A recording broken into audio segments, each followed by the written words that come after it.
The challenge of studying visual art, literature, and their institutional contexts in a synthetic fashion is acute through the humanities today. So the Life of the Buddha project addresses this challenge by presenting and analyzing, for the first time, monumental Tibetan murals depicting the Buddha's life, their related literature, and their architectural and historical settings.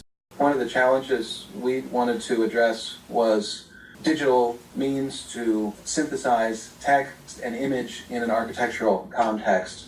We came with an archive of materials, thousands of photographs, Tibetan literature and translation. Then our first step was to be able to stitch them together to recreate these massive religious art murals. That became one of our sort of starting points for the project. Tagdem Phuntsol Ling was founded by one of the great intellectuals of 16th century Tibet. His name was Kunga Ningpo, and he's universally known as Taranatha. He was born in 1575. Taranatha was a great historian. He was a philosopher. He really was one of the great intellectual titans of his time, and he also formed a kind of patronage relationship with the local rulers of this part of Tibet. And together, they established the monastery of Phuntsol Ling. I think I went for the first time to Phuntsol Ling, it was a long time ago, in 1993. And at that time, it was still not really on the map for foreigners. I think not a lot of foreigners had been there. But I had the same response walking through the mural galleries there, thinking what an incredible treasure this place is, that the quality of the paintings there were so high and the state of preservation was so high also, and that really no research had been done on the paintings there. The Life of the Buddha murals are in a really interesting architectural space. It's in an open air kind of atrium that is a circumambulation space.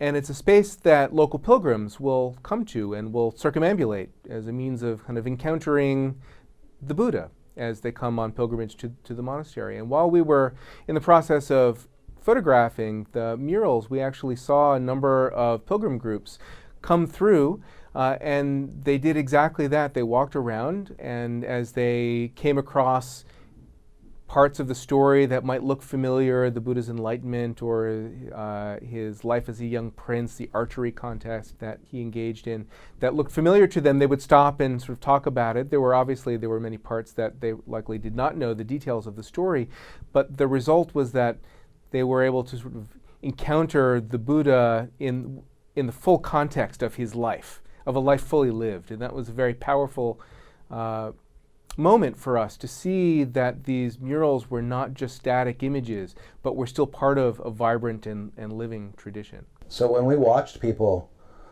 walk around the murals and stop and try and figure out the narrative, because it's not obvious and the narrative does not happen in a one-directional way. You have to move back and forth to figure out what any given episode is doing. So we watched people engage with that, get real close to it, and step back and try and look at how all the pieces are put together and read the inscriptions. And we wanted to try and emulate that way that you can engage it so closely in casual ways, but also in very detailed ways.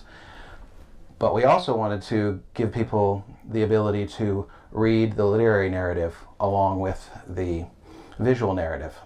And that's the challenge that we set ourselves when we started to work on the site. We took approximately 1,500 photos of the mural. We did that over a very short period of time, 2 long days of working. We did not have much time there.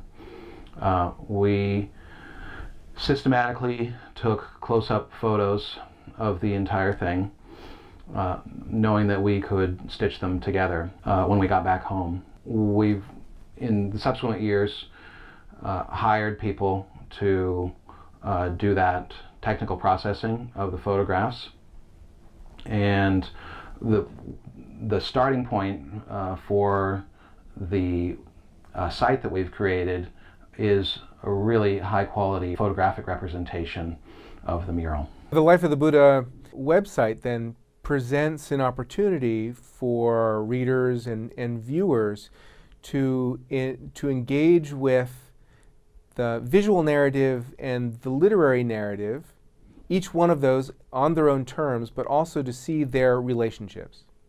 So it allows the viewer to look primarily at the muralscape, at the visual representation of the Buddha's life, but also have the literary narrative sort of follow along on the side. Or the reader can engage with the written version of the Buddha's life story and see the images follow along. Or you can jump back and forth from one to the other and sort of see how individual sections, individual chapters, or parts of a chapter might relate to one another.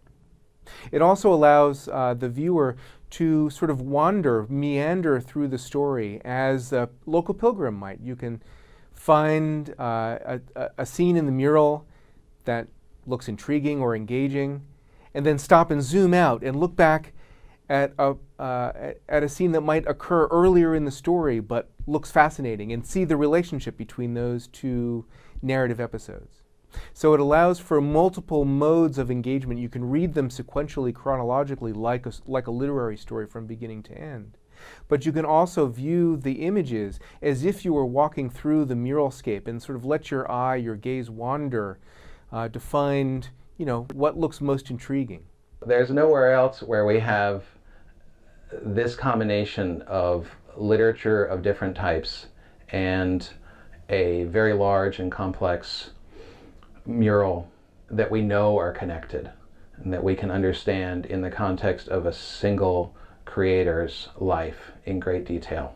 So one of the things I think the Life of the Buddha Project does is it addresses an issue that many scholars involved in humanistic research face, which is how to relate, connect, and analyze images and text, not only in a rich and robust way, but within the context in which they were created. So the kind of architectural or institutional context in which they were created, which is one of the reasons why we think of the Life of the Buddha Project, or we created the Life of the Buddha Project, to address literature, art, and the institutional context in which they were created.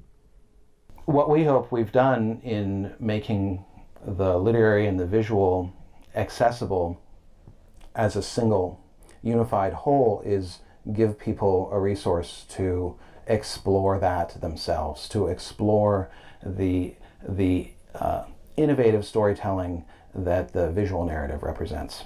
We've given people on the site in both Tibetan and English the Son of Faith, the literary narrative, the painting manual, and the inscriptions in both the original Tibetan and in English.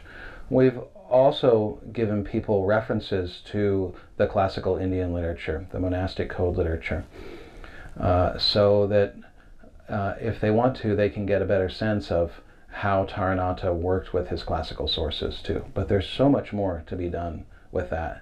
And what we have come to feel is that this is one of the most elaborate representations of any life story of the Buddha anywhere, and certainly one of the best representations in the early modern period of that classical monastic literature.